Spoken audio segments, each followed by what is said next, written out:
Good morning or afternoon, depending on wherever you may be, and welcome to a very special installment of Marvel Movie Talk right here on the Bladcast Entertainment Network.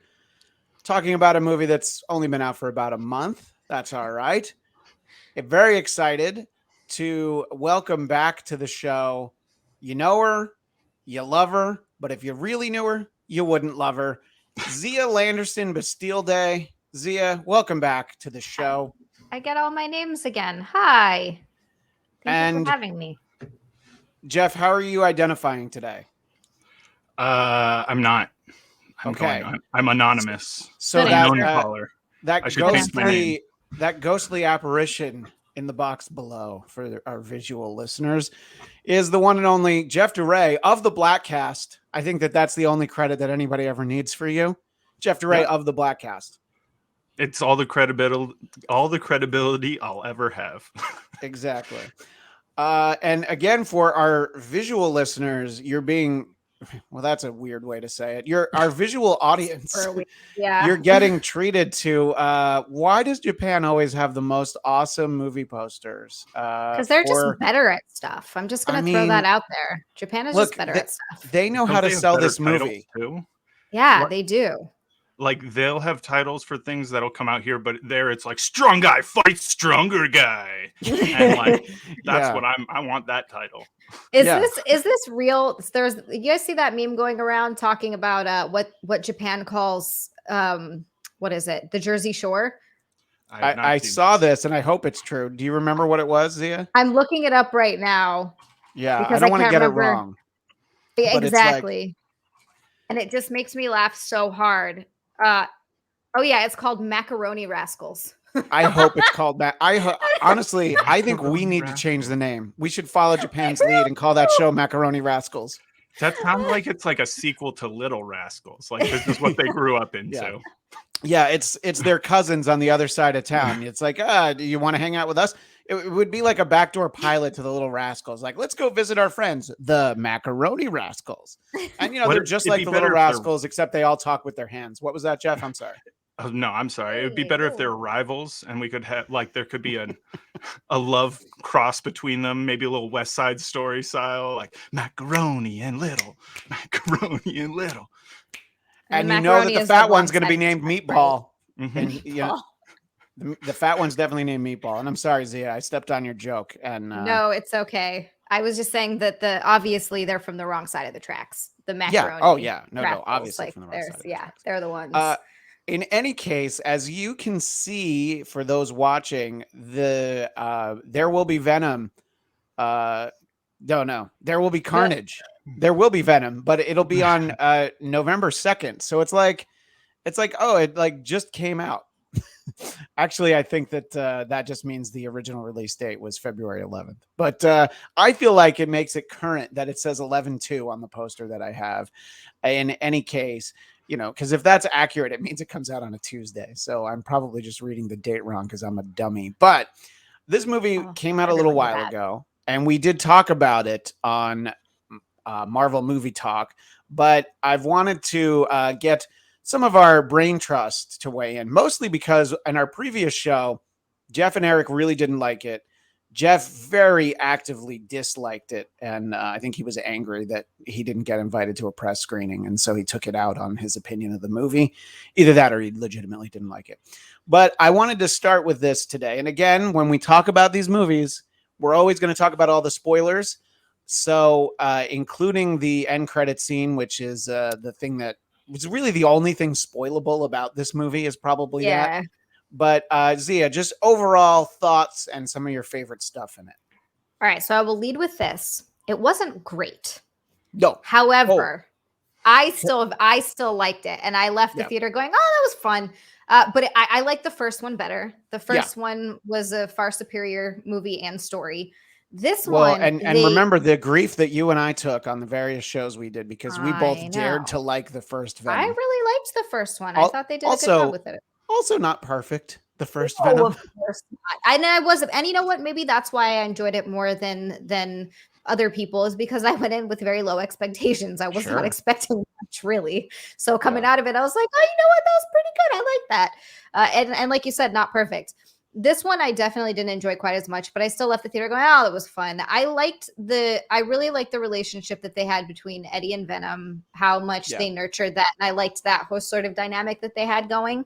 I really liked their fight and how he leaves. And it was really funny. They made that part of it really funny. And so that's what I enjoyed a lot.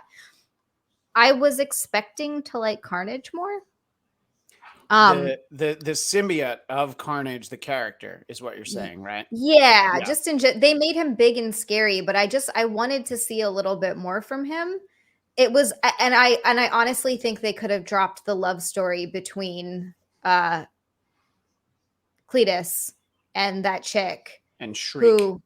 and Shriek. Yeah, Yeah. I kind of hated that. I hated their whole dynamic. It was so over the top to like a ridiculous point.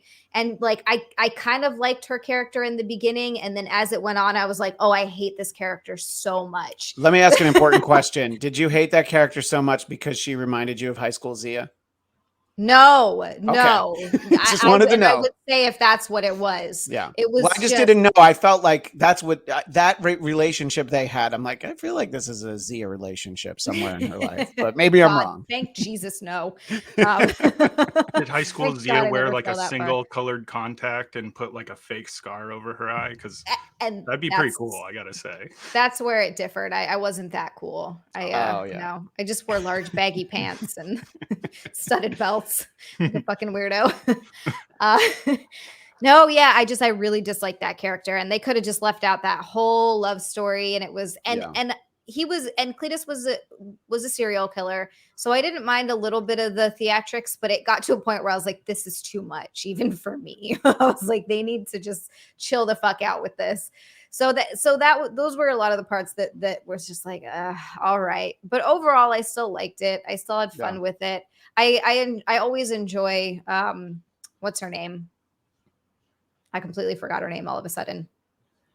Michelle Williams. Michelle Williams. Thank you. I always Jen enjoy Lindley from Dawson's Creek. That's all you need to remember about Never her. seen Dawson's Creek. It's actually just like Venom. Her character's almost exactly the same. Yeah, pretty much. Then I'll like it, I'm sure. Yeah, all right. pretty sure. Adding that to the watch list. Check. Jeff, overall thoughts on the movie, and then we'll get into some specifics. But I want you to paint with a very wide brush, which I've heard that you usually do. It was a bit disappointing. I think it's easy to say it was disappointing because it was soulless. Like, it's the same problem that I've had with a lot of movies that have come out since the pandemic started. And it felt like this movie had the same problems. I think I brought it up to you last time we recorded, which was, I wonder if a lack of test audiences are why we keep getting movies that just have no bite.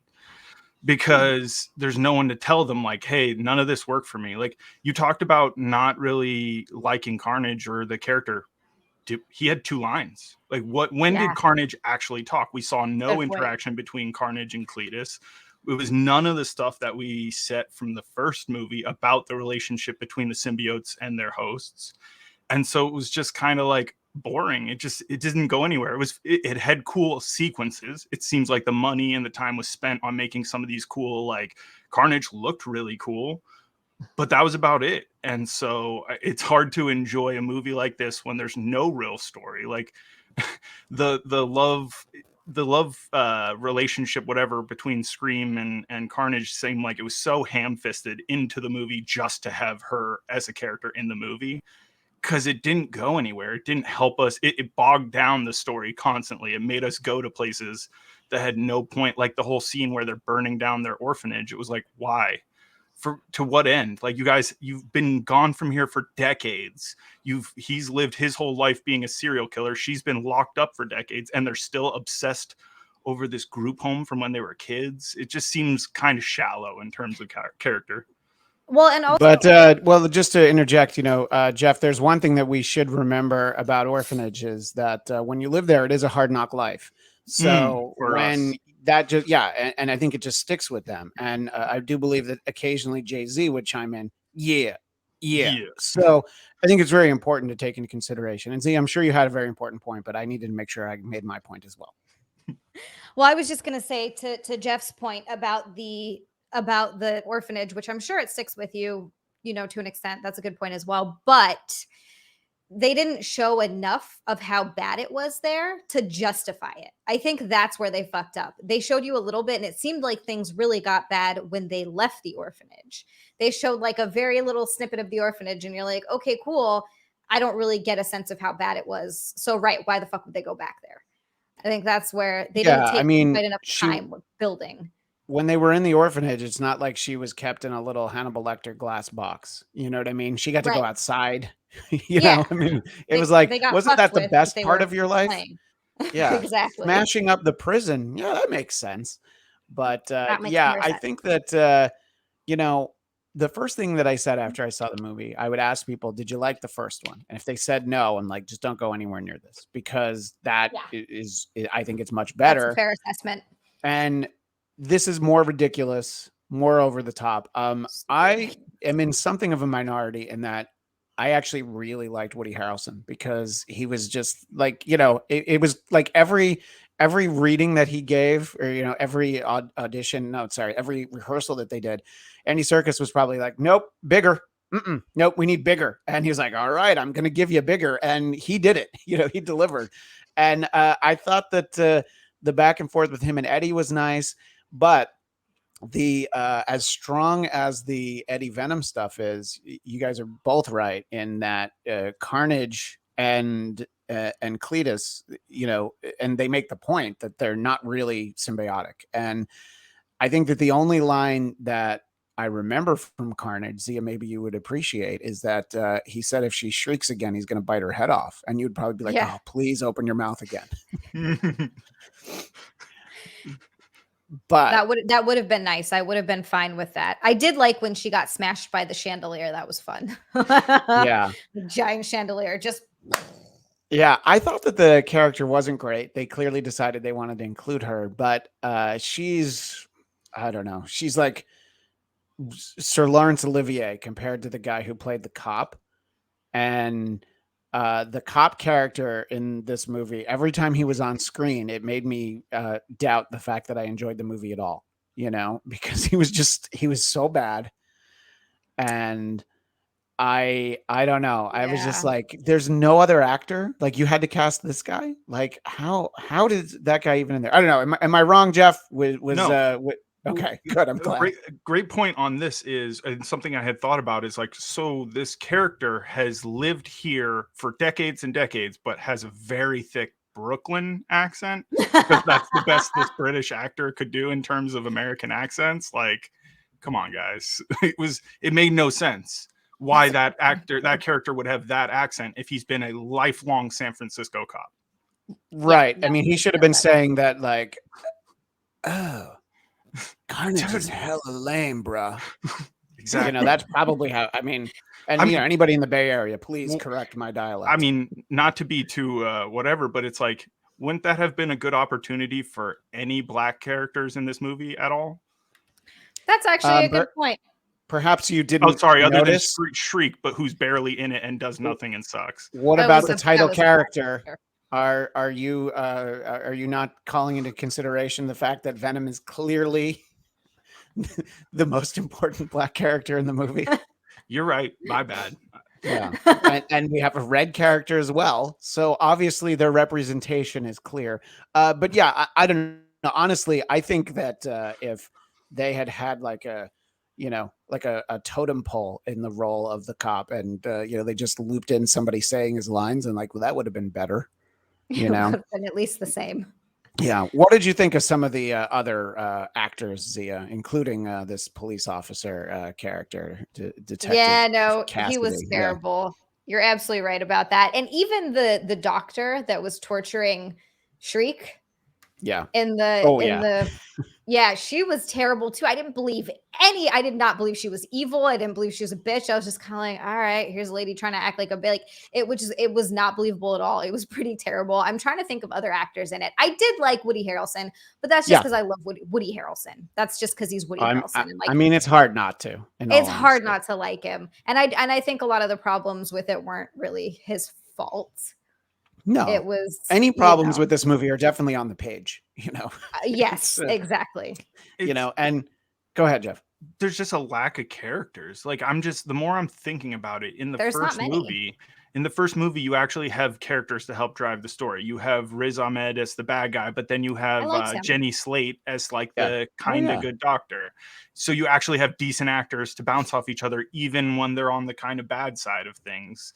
And you just didn't have that. Like you had the Dan boyfriend character, and it just felt like, oh, cool, couple tag along scenes. Like, glad you could get that paycheck because you did not contribute to this movie at all. By the way, I was just going to say I didn't mind him. he wasn't bad, but he didn't. No, you're right. If he wasn't in any of those scenes, how much of a difference would it have made? Other than the comedy of Venom being like, I don't like it, and now I do. Thank you. By the way, you just nailed the symbiote voice, Jeff. That was really good. That's really it's like that's the amount of care that they put in. Like, I don't like you. No, I like you. I would like to eat everyone. I will not eat everyone. Great. Why are we doing this? Bye. We're moving on to the next take. So Detective Mulligan is that character's name. I inadvertently called him Detective Cassidy. How apropos. Yeah. Right. Well, and that and it's unfortunate because we are definitely going to get a Mulligan with that character because when we see him at the end, this could have been the spoiler of the movie, but it isn't because nobody really cared by this point. That indication is that he's going to be the character Toxin in an upcoming Venom movie. And I believe that this has made enough money and Sony is so focused on their cinematic universe that, there's going to be more Venom movies for sure. It looks like the next one's going to be called Toxin Masculinity. That's a great title. Venom: Toxin Masculinity. I think that they should call it that. And I don't know. I mean, I think that there was not as much Michelle Williams in this, and I think that the only really good sequence with her was when she merged with Venom, because that was one of the best things in the first one. And I'm like, well, at least they got some of that, but. It's definitely like one of those things where you feel like, she's under contract for a second movie. So like, we are putting her in it, she's been nominated for an Academy Award and she was on Dawson's Creek. So for those two reasons, we are going to put her into the show. Look, I think that the action sequences were cool. As long as you were sitting there going like, this is a comic book movie, because the action sequences, as cool as they were the least believable part of the movie, considering the concept of the movie being, space aliens who can, change shapes and merge with humans. It was just a lot of logic flaws. Anytime there's like, oh, I'm falling really fast. Well, I'm going to fall faster. I'm like, really? Is that how gravity works? I didn't know. Terminal velocity doesn't work in our species. Apparently not. Most laws of physics apparently don't. But the sequence in the church I thought was cool. And anytime that CGI was good. Yeah. The CGI was definitely important to note. Yeah, look, they had like an extra year for this movie, so if the CGI had sucked, you'd be like, "What are you doing? What are you doing?" That was, I guess, it was ready to have come out last October, so it's like, all right, let's spend a minute on this. And I'm sorry, Z, what were you going to say? Yeah, no, it's okay. I was just going to say that was one of my biggest problems with Hellboy. I wanted to like that movie, and I did the recent one that they did with Red Guardian, David Harbour. Yeah. Safe Harbor. And I Safe Harbor, yeah. And I really wanted to like it, and I went into it, and I did enjoy the story, and I enjoyed parts of it, but really the CGI was fucking all over the damn place. Like, part of it was good, and part of it was horrible, and that takes it out of that really takes you out of a movie like that. So that's one thing at least Venom got right. With all, it would have been nice if all the other elements were together. It would have been a great fucking movie, but at the very least, they made it a fun action movie with good CGI. Like, that's all I was really hoping for. Yeah, because if the CGI didn't work, then this movie literally has nothing going for it. I mean, I think Tom Hardy actually added more to the character than he did in the last one. I was talking to somebody about this. It's like, even if the movie is kind of nonsense around him, Tom Hardy is still a great actor. It's the example that I always use. As bad as the Star Wars Christmas special is, you look at Harrison Ford and you're like, God damn it, he's Han Solo. Like, you believe it. You don't believe anybody else in this piece of shit, but you're like, he's Han Solo. He's still Han Solo. Look at him. You know, he's just like, he can, you know, when you can act well in a movie that maybe isn't the strongest, you know, like who can't be great in an Academy Award winning movie? Well, Gwyneth Paltrow. But other than that, you know, who can't? So I don't know. I think that it was good. I thought that we got a lot more of Eddie in this, you know, and I didn't know how much we would get. Yeah. And the most fun really is the interaction with him and Venom, you know, which that's my favorite we saw part. a lot of that, like making breakfast and stuff we saw in the trailer. But I thought that was good. So in general, I thought it was fun, but I went into it kind of knowing that, and it was like, was it like an hour and 40 minutes? And so whatever the running time was, like about 90 minutes, I think, whatever it was. I was like, thank you, movie, for knowing that we don't need all this extra time, you know? I'm like 2 hours of Venom. They might have had like another storyline that they cut, and to which I say thank you. If you want to put that on the Blu-ray, I will watch it. But thank you for not subjecting us to more. It was kind of the perfect length, and it was fun, and it was crazy. But overall, I do agree with Jeff. Definitely disappointing, but very rarely is the second movie better than the first one. So here's the thing, though. I feel like if movies were still making $1 billion a clip on superhero movies, they would have spent the time to do reshoots and do more to make this a better movie. But I think studios recognize that it's like, we're not going to make the same return on investment we did when we greenlit all these projects, so it's not worth spending all the extra time and money like polishing them. And that's why we're getting some of this like kind of rough cut feeling movies. Well, the worst is for Fox movies that could really use reshoots. I'm looking at you, New Mutants, but then once Disney bought them, like, we aren't reshooting anything. You know, it's like we'll do whatever we need to. You know, like, you know, what they thought of New Mutants was, we're going to put that in the theaters when most theaters are closed. You know, the majority of theaters nationwide were not open at that point, and so. Yeah, I think that, you know, and look, it probably is tricky with actor schedules being more complicated than even in the past because of how much work got delayed. And it is so much more expensive to even set foot on a set now because of all the COVID protocols. So I agree, Jeff. I think that their thinking might be like, you know what? We'll get it right on the next one. Venom 3 is going to be awesome. That's what they're thinking. Especially if they recast, to borrow your joke, if they pull a mulligan on Detective Mulligan. Let's talk about the spoiler. And we've already talked about some spoilers, but now here's the big spoiler from Venom. If for some reason you're waiting for the home release, this is the thing that everybody kind of knows is in it now, even if you didn't see it. I'll ask you first, Zia. When we get that post-credit scene or mid-credit scene, what did you think? That's the best part of the whole movie. I was waiting to say that. That's the best part of the whole movie. Those like 2 minutes. Yes, those 2 minutes. I clapped along with everyone else in the theater, and I rarely do that. And I'm not usually a movie theater clapper. But unless someone makes an important social justice point, then you're always. I'm the only one in the theater. I got to stand up. Well, because you live in Jersey now, so no one stands up for social justice. Boo! Get out of Jersey, especially where Jeff lives. You know, in Massachusetts, it's like, you know, it's like somebody makes a point about, I don't know, working mothers. Boo! Anyway, I'm sorry, Zia, what were you going to say?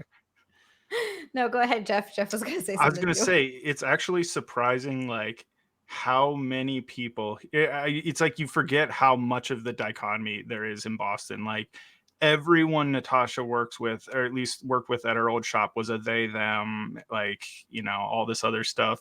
And then you walk around the corner, like the neighborhood around the corner from mine, you got a bunch of like fucking thin blue line flags. And it's just like, oh my God, where am I? Like, what kind of like, and they're across, and then of course, across the street, you also have like, we believe in love as education of what I don't know what the sign says, but we've got everybody fighting each other with their signs in the neighborhoods around here. So it's people getting into sign fights. Yeah. They have more and more escalating signs on their front yard. Pretty soon they've got 20 and they're like, no, it's somebody's just starbelly sneeching this whole situation. The sign industry is capitalizing on our animosity. It's they need to be stopped. It's the woke version of Daffy Duck and Bugs Bunny, duck season, rabbit season. And it's just like clearly we all know that it's rabbit season. I don't know why Every anybody time- would be stupid enough to think it's duck season. Every episode that they did that joke, the Acme sign guy was just flipping a stack of cash. Yep. Keep it up, He's like, suckers. "Making it rain." So, Zia, that sequence, you did actually applaud with everyone because it was so I exciting to did. see it, right? This is what everybody's been wanting. We talked about this with the first movie, and this was everyone else's problem too, and I get it, but it was still fun with that. But anyway, the point is, you need Venom with fucking Spider-Man. Absolutely. And the fact that we're finally going to get that is going to be so, and I don't know in what capacity that's going to be, but it's going to be so fucking fun. And I mean, and it just, obviously we already knew about the multiverse and everything, but you just get to see more of it because clearly when that happens, he's in a different reality or timeline or something's going on where Venom then sees Spider-Man. So I can't wait to see what the character of Venom is going to be like, because he's an anti-hero in these movies. Is he going to continue to be an anti-hero? Is he going to become a straight up villain fighting Spider-Man? And before that happens, where they, shift realities or whatever they'll explain that, they end up in a different multiverse in a much nicer hotel. So clearly that's Disney because they're suddenly in a nice hotel somewhere, and Disney came in and bought all of it. Venom was about to try to reveal some things about himself. Jeff, what do you think was Venom's dark secret? Does he have an embarrassing poetry journal from when he was a teenager, or what sort of things do you think he might have had? I hadn't really gotten the impression it was necessarily revealing dark secrets as much as it was he was like, oh, I'll share the knowledge of the symbiote. And then the fact that it kind of went in the same time as he kind of jumps in the multiverse. I at first was like, oh, is this because he reached into his symbiote consciousness, they've basically jumped dimensions. Yeah. But obviously it remains to be seen. The reason they don't explain it is so they can explain it when they feel like it. But I think it's interesting, the idea that it's it could be that the symbiotes are aware of the multiverse if they've been living for billions of years and seen it come in and out or whatever it is. Because they said they were super old and they're a hive mind, so he would have the collective knowledge of Null, the original one, if that's going to be a character in this universe, if that's canon. Right, and you feel like they're introducing as many characters as might potentially get standalone movies as possible. So I don't see why they wouldn't.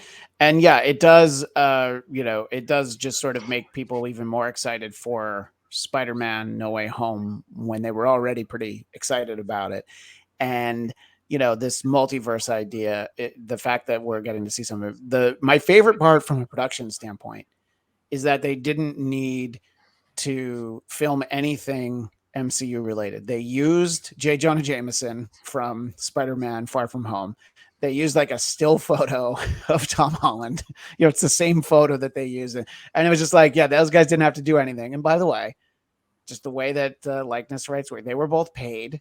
J.K. Simmons and Tom Holland were both paid for appearing in a movie that they didn't actually film anything for. So good for them. But I still thought it was so cool. And there's so much to see. There's just so much to think about what we could see in the next movie. The next time where we see the two of them.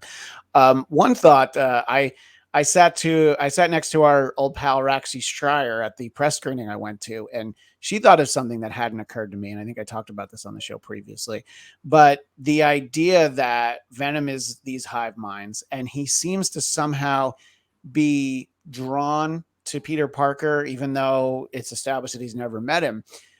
So Roxy had this idea that maybe because they're doing all this multiverse stuff, maybe Spider-Man 3 really did happen. That Venom is really from the same planet. He's part of the same species. And so then, yes, Topher Grace is canon as well. He should be. And so he actually has memories of meeting a Peter Parker. And I was like, oh, that's kind of a cool idea, because I would always figure that they're going to pretend that Spider-Man 1 and 2 happened, and then they'll just conveniently forget about Spider-Man 3. But I'm like, oh, this is a good way in. What do you think about that theory, Jeff? I think it's interesting. But another question I had is because I don't know if you saw, when I went to see this, they showed the Morbius trailer. And I'm pretty sure in the Morbius trailer, we see, what's his name? The Vulture talking to Morbius. So that would confirm that Morbius is in the same universe as Tom Holland's Spider-Man, and he's also part of this Sony Spider-Verse thing. So it seems even more like everything needs to be interconnected if that's what they're doing to that point. I think it's, to your point, that's a really interesting way of connecting everything, right? Yeah. Like if this, and again, to the idea of if this being exists as this massive hive mind, and maybe the consciousness can travel between dimensions. I mean, anything's possible when you're making it all up, right? So yeah. when your currency is bullshit, everything is possible, because as much as I love these movies, every second of them is bullshit. Absolutely. Wonderful bullshit. Spider-Man's bullshit. Baby Yoda is bullshit. Baby Yoda. Baby, yeah. So, but yeah, I think that it'll be cool to see how they interconnect all of it. And yeah, boy, that Morbius movie. You want to talk about something that I hope they're taking time for reshoots, because they keep bumping that movie, and they're like, no, we'll put everything else out, just not Morbius. But the feeling is Morbius. No, I do want to see it, and I hope that it's good. Do you think he does the hand sucking, or like? Right, because I remember the animated show, he had little suckers on his hand, right, and that's how he would draw the plasma out. Yeah, no, I don't know. I hope we get some. I hope so. That visual would definitely be cool. And yeah, I think the feeling is that they are building a Sinister Six movie for Sony, but they want it to be MCU adjacent. And there's enough money to go around that you can, kick a bundle of cash over to Kevin Feige and Disney and be like, yeah, we just need a couple of people to show up in it. But I don't know. I'm very excited. And yeah, I enjoyed the movie and I had fun with it. But boy, that last scene, I'm like, oh man, I have so many questions and thoughts, and I'm so excited now. I can't wait to see what happens with that. Well, in terms of another MCU movie, an actual MCU movie, one that neither of you have seen, and I am not going to say anything spoilery about it. I will mention no spoilers, but Eternals will be coming out this week, because as we all know, today is Wednesday morning/afternoon. So tomorrow, Eternals will be in theaters. And of course, I saw it with our friends Jeff Williams and Elena. We all saw it together. And we have a special episode coming. I believe that'll post on Monday after people get a chance to see it over the course of the weekend. So please check out that episode that we'll have after the weekend. But yeah, so seeing Eternals, I thought that it was fun. It was interesting. The characters are really well defined and likable. My concern is that it's a little dense, because like the movie starts and right away there's like a crawl with information. And I'm like, oh, they're learning us. They need to help us learn a lot about these characters that are like 7,000 years old. So it's like, we got a lot of ground to cover. So strap yourselves in. I mean, go ahead, Jeff. I don't want to be that guy, but it's like, I think, I love shit like that. Anything that's like too much to chew is perfect, because then you can kind of like do more investigating, get to know more of the shit that's going on. As somebody who didn't read all of these comic books, but enjoys the universes and the made up bullshit, as we just discussed, like something like that's awesome. It gives you the opportunity to investigate it more if you're interested. And if you're like, information about this, I don't care for that. Then don't watch these movies and don't care about the universe. Like, don't complain about it. Just if it's not for you. I think it's great to introduce more and have more canon and more things and open up everything. Yeah. The biggest criticism of it from people who've reviewed it and ones who haven't spoiled anything about it, that it's really dense. And I felt like that doesn't necessarily have to be a bad thing. There's a lot. It's sort of like what Jeff's saying. There's a lot to digest. You should pay attention and watch what's going on the screen. But I'm considering it, and I'm telling people it's the Dune of superhero movies, because there's just so much happening. You really need to just take it all in. And yeah, it's good that people are seeing it in the theater, because if you you look down at your phone for a couple of minutes, you're gonna be like, wait, what's going on? Yeah, exactly. So, and there's a lot of characters. I've got my favorites. The one thing that I will say is that, Kamal Nanjiani was on screen for like 5 seconds, and I'm like, oh, I see why they cast him. I completely got it. But to our conversation that we had recently on the Blackcast, Jeff, I don't know that he needed to get as jacked as he did, but I guess he took the opportunity, right? He's still jacked as fuck. Sorry, I just have to throw that out there. Yes, like Good for right him. now. He got into shape and he's like, this is amazing. I love this. I'm never going back. I mean, that's how it works, though. Look at Tom Hardy. His career blew up when he got super jacked to play Bane, or really, he played Bronson. And then after that, he was getting considered for more of these like big tough guy roles. And then after Bane, it was like he was the hot commodity. Everybody wanted to put him in any role they could, especially as a tough guy. So I can't imagine it's going to be bad for Kumail's career. And he's fucking hilarious. He's been super so funny. good for so long. Like, Yeah. I remember watching Silicon Valley, and it was like, I think that was a show, right? Yes. And he's just amazing in it. He was always the funniest character. He stole every scene. So I'm glad if this is a great launching off point for him, and getting buff helps execs cast him as lead roles. I can't say I loved that like love intro, whatever movie he did with Issa Rae. It was funny, but it wasn't great. But I think he's a great actor, so I just think he needs more projects. The Big Sick, that was the one that he did. That was fantastic. That was a fantastic movie. Yeah. That He was obviously him about got it in his him. relationship with his wife, right? Yeah. That's the one. Yeah. Yeah, I also that was liked great. him. I watched that. It's a stupid movie, but I fucking really enjoyed it. Stuber with him and Yeah, that was with Bautista. That one was funny. It was Oh, really I forgot funny. about that movie. I actually really enjoyed that one. So now, neither of you have had a chance to see it yet, and that's why I'm talking about it, so I can hold it over your heads and and lord it about how I've apparently tricked people to thinking I'm still in show business, but not getting a chance to see it yet. But you've seen trailers and you know what's coming. Zia, what is your thought about this? Are you excited, or are you a little cautious because you really don't know these characters? What are your thoughts heading into Eternals? I really don't know these characters much at all, so I've been probably the least excited about this particular one. But as it's upon us, rather, I'm looking forward to getting to know a new batch of heroes, because I think we've really closed the doors on a lot of the heroes, the superheroes that we know and love, and I think trying to replace them with other people is going to be rough, because you've gotten to know these characters over the span of like 10 plus years, and it's all come to this big culmination. So I'm actually kind of excited that they're like, I guess, starting this new chapter with new people and new characters and a whole new, like, within the same world, which I like. So it's still connected, but it's kind of its own thing. So I am looking forward to that, but I'm definitely just kind of going into it pretty neutral. Like, all right, I just want to see if I enjoy this. Yeah, I mean, I had read comics with the Eternals in it. I read an entire Eternals miniseries that Walt Simonson did in 1985, and I didn't remember anything about any of them. I knew the names of a couple characters. There's a supporting character who I know really well from reading comics in this, but and that's not really a spoiler because people know he's in it. This one, I'm talking about the guy from Game of Thrones. Yes, Kit Harington. Right? Yeah, Kit Harington. yeah. He plays Dane Whitman is how we know him in this movie. All of the Eternals. He's a descendant of Walt Whitman. Yes, he fights the body electric. In any case, the characters are all different. They're all new. And because they have been around for thousands of years, they're all really well defined. So I think there's a lot of characters to pick from. And I think people are going to have their favorites. And, you're going to have a couple that, you're like, whatever. But I think that they're all so different. I think it is really interesting.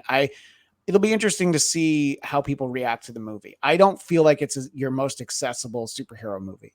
In a way, it's almost like what Zack Snyder tries to do by making his superhero movies so dense a lot of the time. And that's what people are like, what are they doing? Now it is like 2 hours and 40 minutes. And that's what I heard. Yeah. And, when Avengers Endgame is 3 hours, you're like, yeah, but that's like, that's like 23 movies built into that. But what do you think? Years and years of movies. Yes.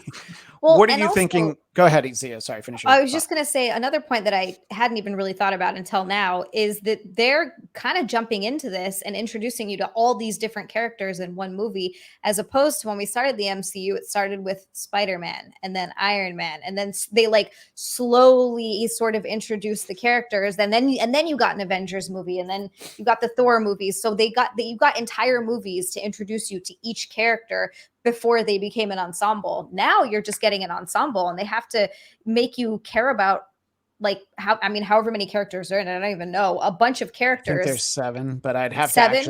actually go through and count. Yeah. Right, exactly. You know? So they're introducing you and getting you to care about 7 characters within 2 hours and 40 minutes, which actually is not that long to accomplish all of that and tell a story and have a big event and all that shit. Like so that's not crazy. Yeah, there's a character who's in it a lot more than I thought, one of the Eternals, and I think that it surprised me at how great the character is. You know, everybody knows Angelina Jolie, Salma Hayek, you know who's in it, and obviously you're going to see them, but there's somebody that I was surprised, so I can't wait for people to see it. Jeff, your thoughts heading into Tyree Henry, because I love him.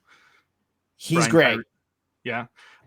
That was one of the points I was going to make, is I think it's hard to not be excited for this movie based on casting alone. Like, I like so many of the people that are in it. Like, we talked about Kumail, we talked Brian.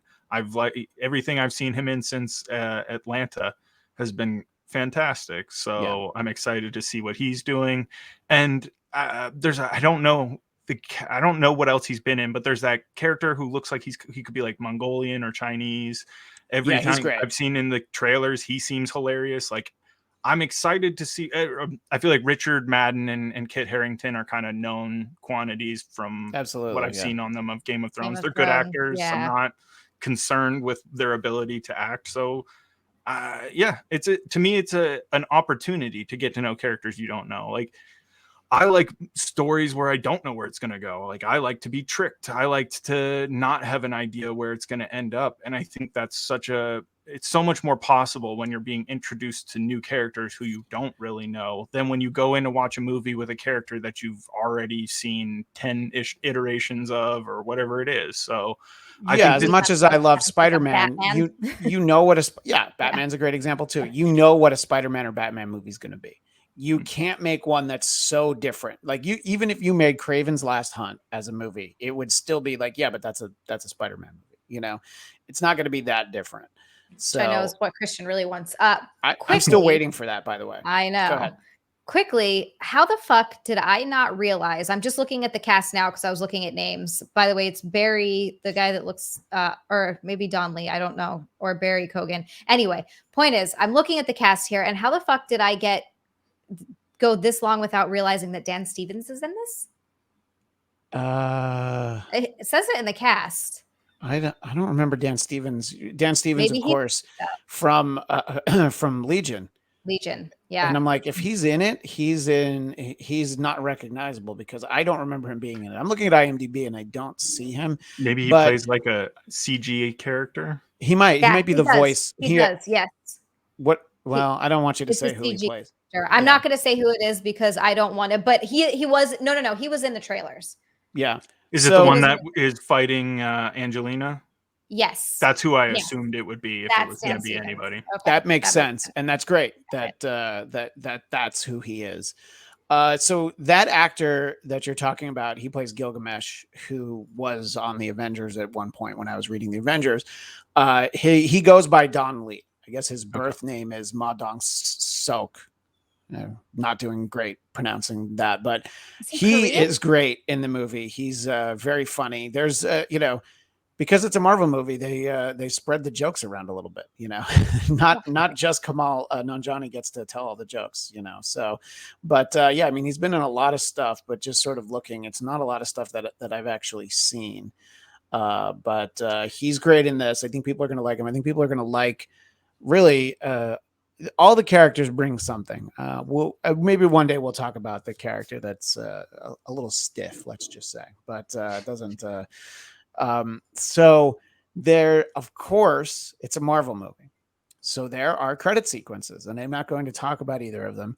There is a very reputable publication, if you consider Variety to be reputable, that felt the need to, right after the premiere, tell everybody about the first one.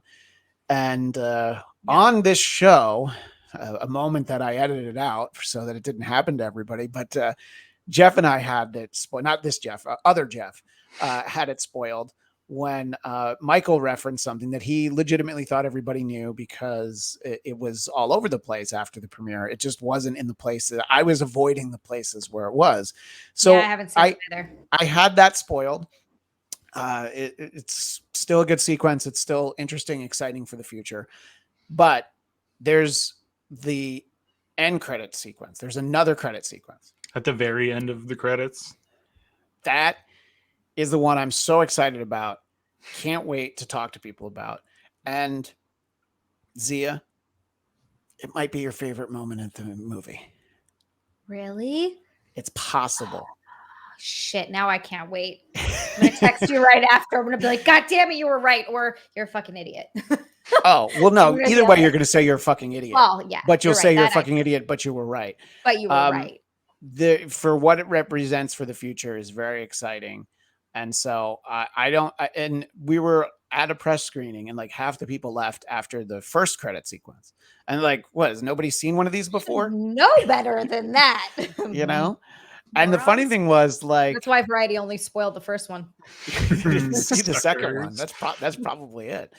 So there's always the people that work in the theater that stand at these things. And during the credit sequences, they actually were like watching, like they were making sure that nobody had their phone out. Like that was what they were really like policing, was really those sequences. Yeah.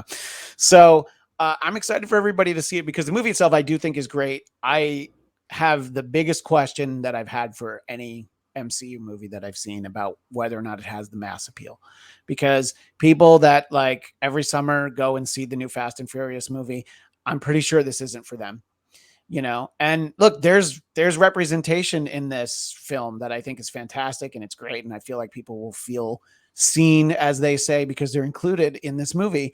But because of that, you're getting people that are doing what they call review bombing this movie because they haven't even seen it. And they're tanking it because they're like, wait a minute, there's two dudes in this doing what? Do they hold hands? I hate this movie, and this movie hurts me. You know, how could you vote for Mike Pence and be this against gay people? Great question. It's really not and that's really why he doesn't have dinner with women alone, is because he's having dinner with men alone. He's like, yeah, my wife doesn't let me have dinner with women alone, but the fellas, I wouldn't either because I'd barf all over the plate. I can't eat when I'm at a table with a girl. Yeah. Anyway, I am very excited for everybody in the audience to see Eternals. I'm interested in what both of you think, and Jeff, I feel like you'll want the additional reading, the extra credit of like, what Eternals comic should I read now? Like, what are the sets to read? I'd say don't read anything going into it. Just meet the characters, get to know and all that. And then there's plenty of great stuff to choose from. And Jack Kirby, for creating the Eternals, gets a very nice credit. Very often it's Jack Kirby and Stan Lee. Stan's name does not appear there because he didn't write these characters. These were Jack's characters. Yeah. That's so cool. People who love Jack Kirby, and there are people who don't stand Stan. I can't stand Stan. They will be glad to see Kirby's name in the credits. I don't know if they paid his estate, but let's hope they gave them something. But very excited about that. I only want to go a few more minutes here, but I want to shift from Marvel talk and just talk for a few minutes about something that I did reference. I think it's new, it's current. I want people to talk about it. And I did say that Eternals is kind of like the Dune of superhero movies. So I wanted to talk to both of you about Dune because I know that you both enjoyed it. Jeff, you read the book like right beforehand, right? You like just read the book, right? Yeah. Like now I can't wait to hear what you have to say. I'm sorry. Yeah. Whenever it's someone who's read the book, especially like just before it came out, I'm always because I haven't read the book. So I'm so curious. Also, Zia, you're always impressed when you meet someone who knows how to read. That's true, because I'm not very good at it. I any books I have are Kindle Talk to Text. So I just figured you listened. I didn't. Yeah, I just listened. Read, yeah. So, Jeff, your thoughts on the movie, especially having read the book like right beforehand? I thought it was fantastic. I really enjoyed it. I mean, look, first of all, I think I should preface this by saying I enjoy Denis Villeneuve's sensibilities. I don't get What did you think of Blade Runner 2049? I liked it. I enjoyed it. That's what I'm saying. Visually, like, it was great. I liked a lot about it. I don't think I walked out of the theater like that was awesome, like the way the Blade Runner was awesome. But I did think that like he created a great world. I agree with that. Sorry, go ahead. Yeah, I think Blade Runner, you walk out because it's got a little bit more excitement in the climax to me with the fight between Harrison Ford and the guy whose name I can't think of, who talks about crying in the rain. Oh, Rucker Hauer. Rucker Hauer, yeah. Like, Right. I feel like that was a little bit more exciting than the kind of final showdowns, and then going to talk to the daughter at the end. A spoiler for the movie from however many years ago. Wait, no, it's a movie. It's a movie from 28 years in the future. Actually, That's Jeff. true. So that's a 28-year spoilers. Future spoiler. But yeah, I don't get. I enjoyed Arrival. I enjoy all his. I've enjoyed all his movies that I've seen. I don't get bored by the long tracking shots like I know a lot of people do. Like, I'm okay with that. So I can understand how other people could get bored by his movies and don't like it, because when I had similar feelings the first time I watched Sicario, I was like, great, another fucking sunset. Let's stay on this for a half hour. Anyways, I enjoyed the movie. I thought the characters were really well done. I thought some of the stuff, like the way you imagine it when you read the book, like those. So the flying crafts that they went on, they're called like thopters. And the way that they described it in the book, I was like, what kind of weird ass helicopter? And then in the movie, it's like they're basically dragonflies. And I was like, that's awesome. That's such a creative interpretation. And there's so many little things like that where it's like they clearly went into making engineering through natural things. And so some of the stuff they don't really establish in the movie at all that can kind of be important to understand is this is basically a future society that doesn't trust computers, because artificial intelligences like there was some kind of revolt against artificial intelligences and computer thinking like in their past. So that's why they're kind of future-y, but you don't see necessarily like TVs and super techie stuff everywhere. It's a little bit more simplistic in their like day-to-day type stuff. So that's why I thought, oh, cool. Like you see where they still are making it futuristic and technical, but kind of staying true to from my interpretation of Frank Herbert's original stuff. I think it's awesome that they made such a long movie, only half the book, because it is such a long, dense book. Instead of trying to fly through all this and some of the things that piss people off, like Zendaya being in it for 7 minutes, it's like, yeah, but if you know where the story's going, her being in it any more than that would just be stupid. It wouldn't make any sense. And she's going to be in the second one a lot. Oh yeah. That's it. That's why when people are complaining about some of those things, I'm just like, shut the fuck up. Like with certain things, I'm like, shut up. It's ridiculous. I mean, look, I think if you went into this just expecting to watch the movie you got from the trailers of some super exciting movie that's going to have a conclusion, you don't really understand what you're getting into, of course you're going to be pissed. You're going to be like, 3 hours and we're only where in the story? Then you should have kind of gotten a better idea of what you were going into. I think a lot of people went into it thinking that it was going to be an action movie, and it was not, I think, in any way intended to be an action movie. And for some reason, people thought it was, and they were disappointed, which is so strange. Yeah, I think that the only real complaint was I don't ever want to see Jason Momoa clean shaven ever again. I'm going to be honest with you. That was a little weird. It's very distracting. Not look good.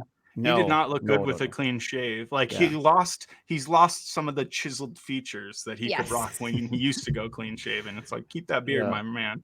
Yeah, I don't know. I thought I loved the casting for a lot of the characters. I think it's interesting to know how much they still had to cut. Like there's so much extra shit they did not go into. There's a whole like banquet dinner when they first get there where you get to introduce more to some of these characters, like Leet Kynes, the black lady who helped kind of teach them stuff. You actually understand who that character is and like what their importance is, and you kind of learn a lot more about the Fremen and how they interact and their feelings back and forth between these people.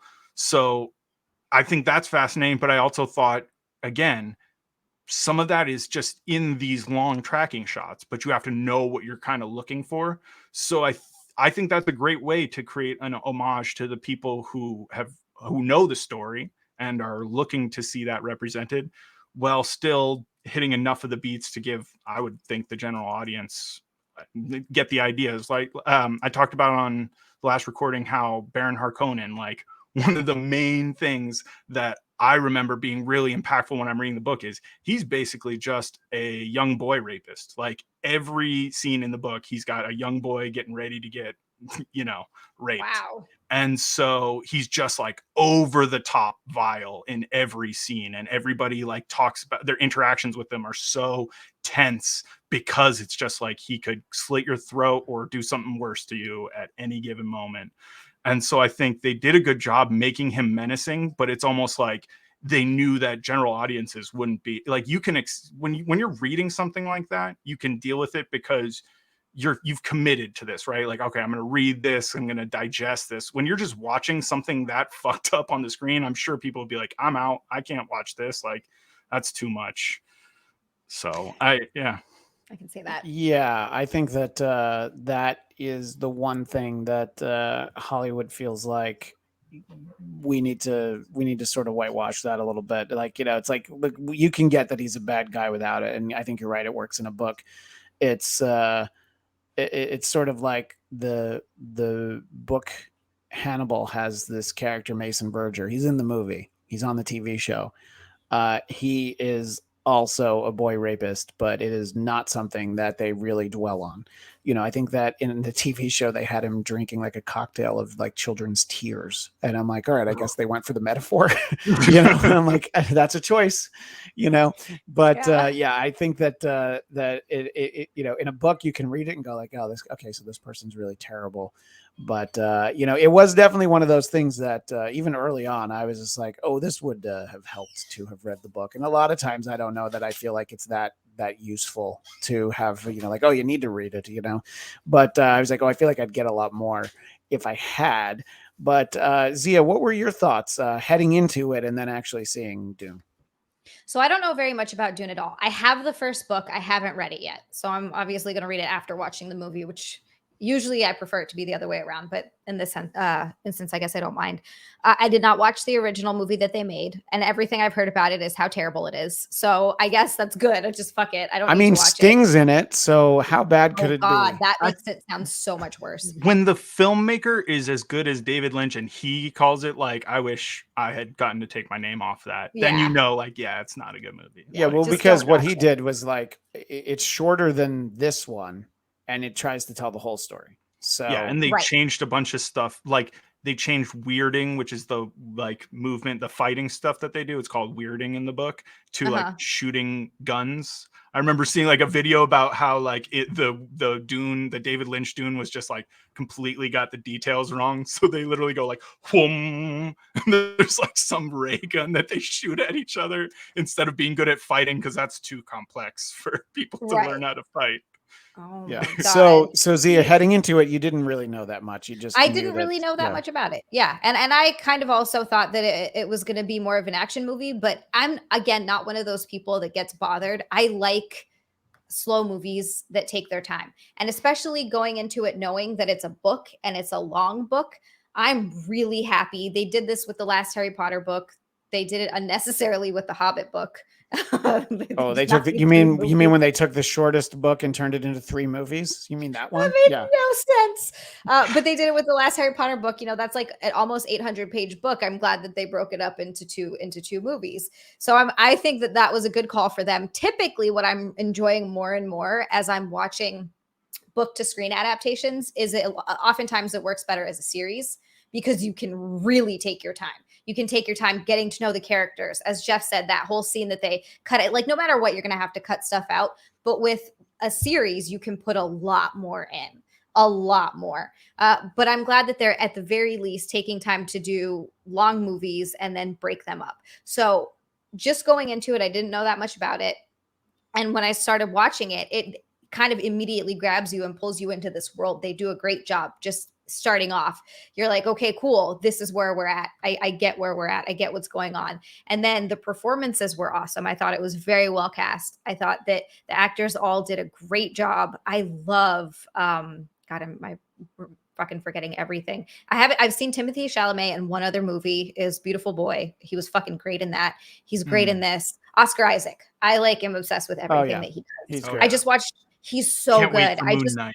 Yeah, he's going to be Moon Knight. Right, That's going to be awesome. right? Yeah. So Yes. good. Oh, I'm so glad that they cast him. And he's Yeah, no, when you see him in anything else, by the way, Zia, you go like, man, they didn't do dick with Poe Dameron. Like that character Yeah. should have been really cool. And it's Yes. like he's like just kind of like, you know, in the background There. for the most part. Yeah, you know? I know. It was a really waste of a fucking great actor.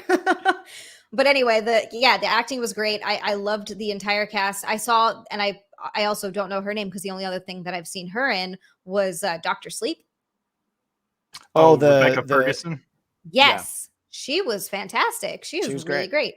Yeah, and I had actually never seen her in anything, but she had one of those faces where I'm like, no, I've seen her before, and I'm like, no, I haven't, but I just thought I had. Yeah. She's in Bond. She was in a Bond movie, so you probably have seen her. Okay, then I definitely saw her. I just, you know, must not have remembered. But yeah, so and yeah, like I texted Zia, you know, I knew what I was in for when I was sitting down, but when I was watching it and when it says Dune Part 1, I'm like, uh-oh. Yes. I'm like, okay. So my expectation now is to know that I will not have a tidy conclusion at the end. Right. I always use the example that this is before I knew her, but my wife went to see the first Lord of the Rings, not knowing anything about the stories. And she like, yeah, she had to go to the bathroom. And she's like, all right, when they get to the mountain, I'm going to go to the bathroom.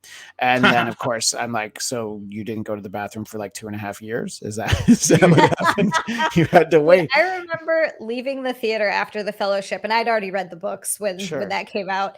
And we were leaving the theater, and there's some stupid local guys behind me going, oh, bro, that's the end? What the fuck kind of end is that? And I was like, you fucking idiot. Don't you know there's 3 books? I love that. I was so annoyed. That's awesome. So obviously without spoilers, Jeff, is this rest of the book tonally different in any way? Like, you know, is it, do you think that it'll be super different? The reason that they did what they did, I think, is to get people invested so that when you jump into what you need to start jumping into, you're committed. So they touch on it and they're touching on it in little ways. So, all right. There's those moments where it's like when he's with his dad and they're at the spice crawler or whatever, right? Picking up the thing and the worm's coming, and then he kind of goes into a weird vision. And then there's the moment when he's in the tent. So in the book, he calls it prescience, which is basically like he's seeing the future. He's seeing all the different possible futures depending on his different actions.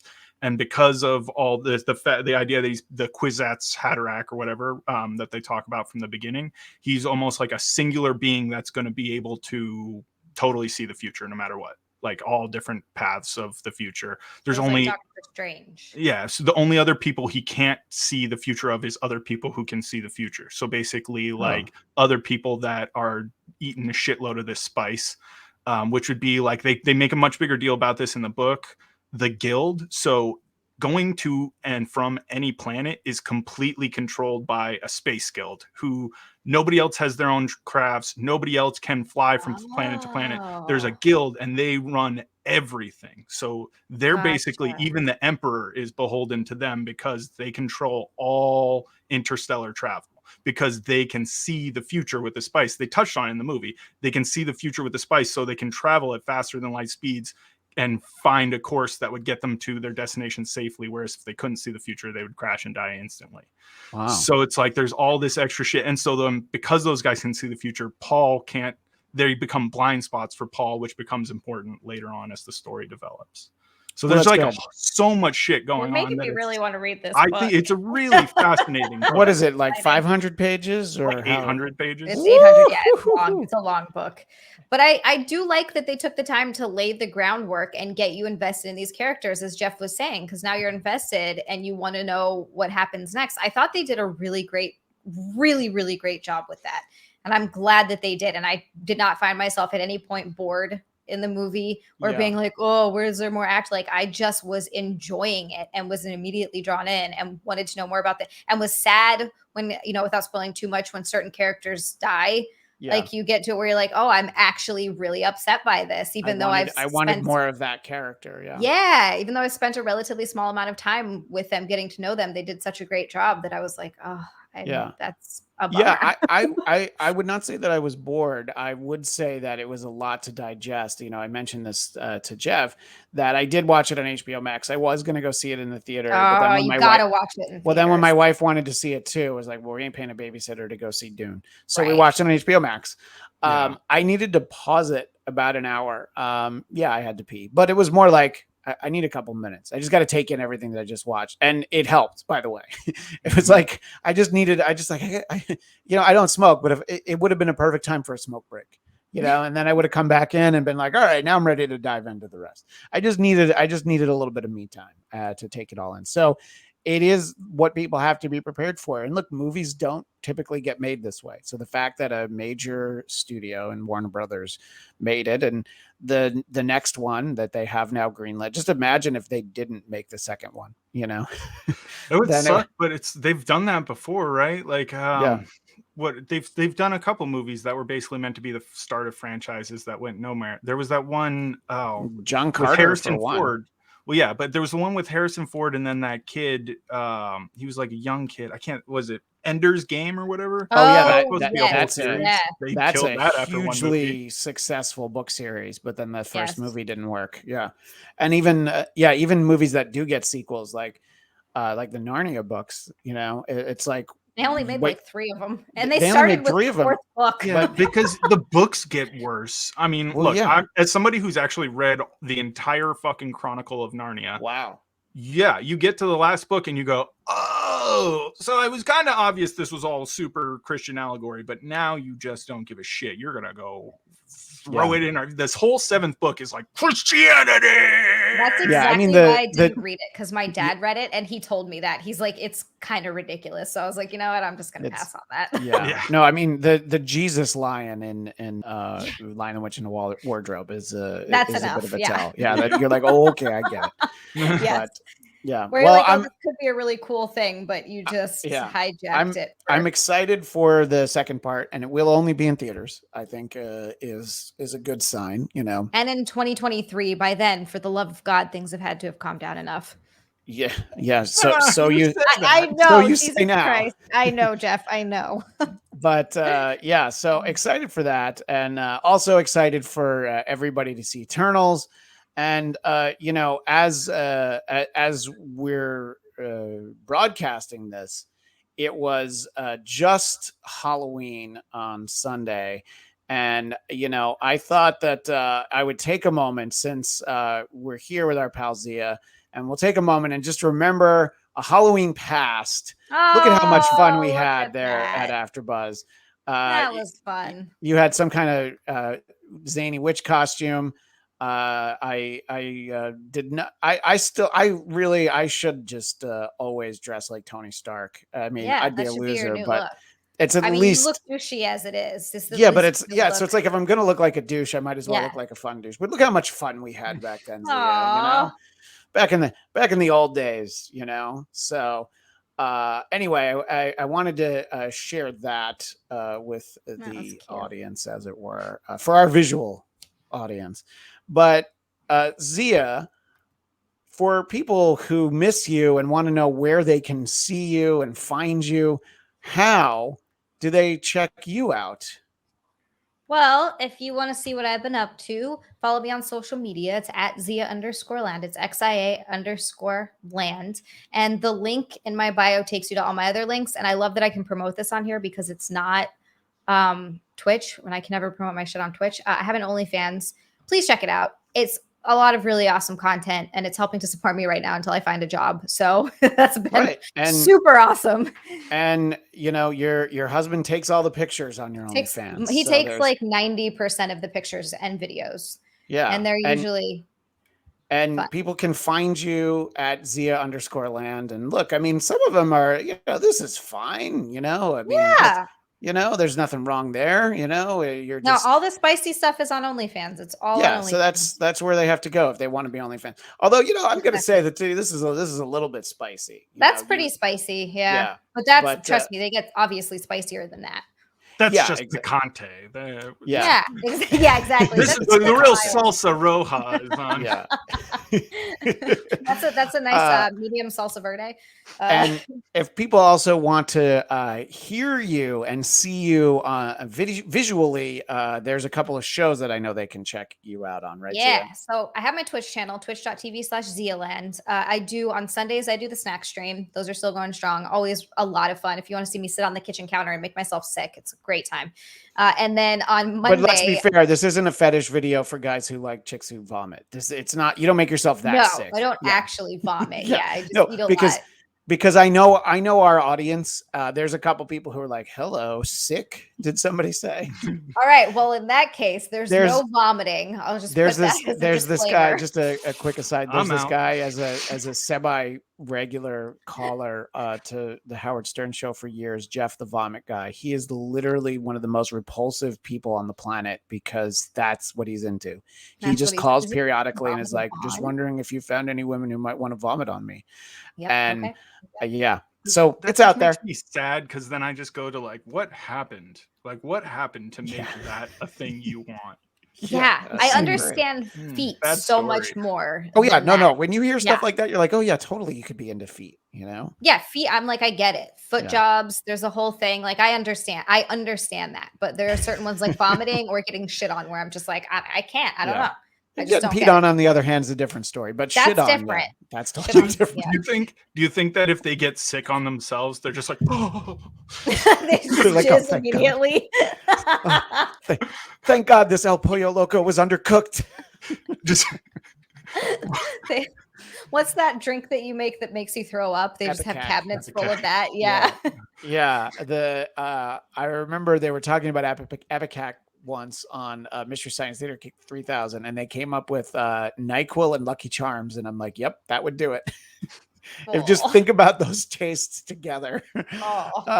But Zia, and then you're also on It's Eric Nagel with our pal Eric Nagel, who actually was supposed to be on this show today. This is now the second show he's supposed to have been on that he wasn't, but he told me ahead of time. Yeah. No, I know. So I'm on It's Eric Nagel. Also, we do that live on Twitch, but you can find the podcast versions up anywhere. And then also the Chip Chipperson podcast, which not a real person.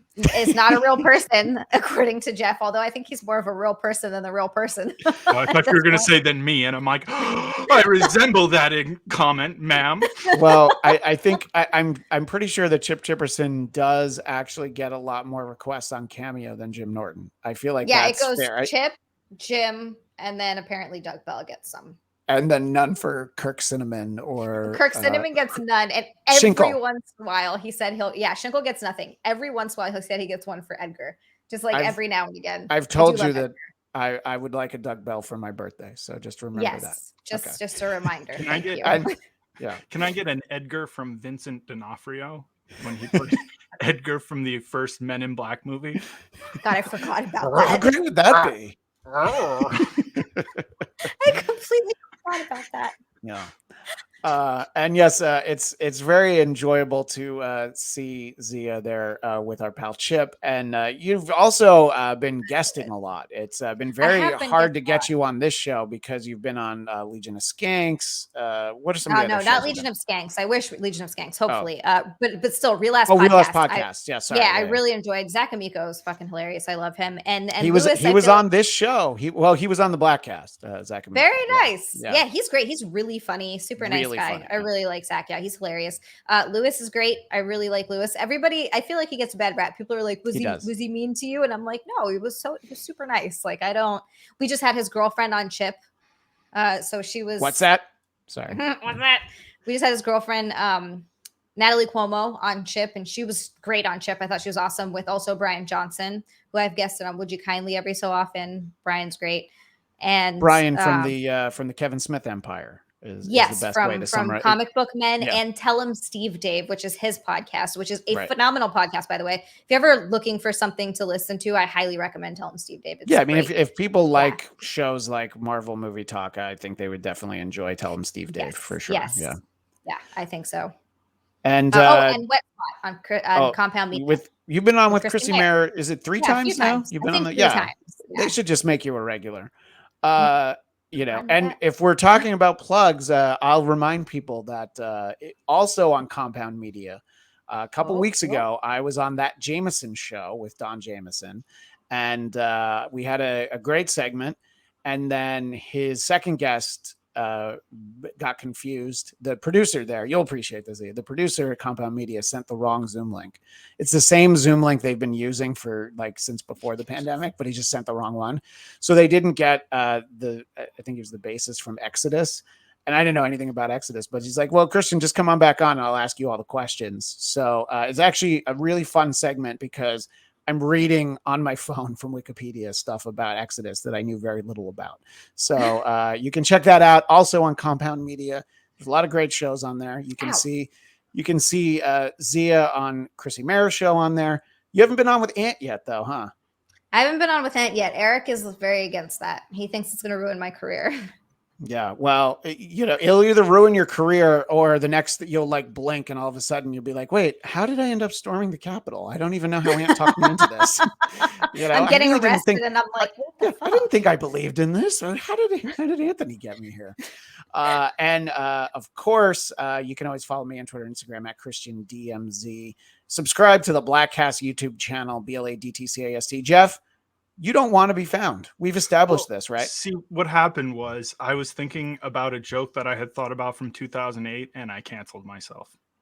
So that's good. You at least knew, you just canceled yourself because don't give anybody the fun of canceling Jeff Duray. Mm-hmm. But, look, they'll just know that if people want to find you, they just send questions to me, send comments to me. And then the next time that Jeff is on the Blackcast, we'll talk about it there. That's all we can really do. It makes me more desirable if I'm not around. Exactly. Exactly. Yes. That mysterious Jeff guy. Mm-hmm. I came from a different multiverse.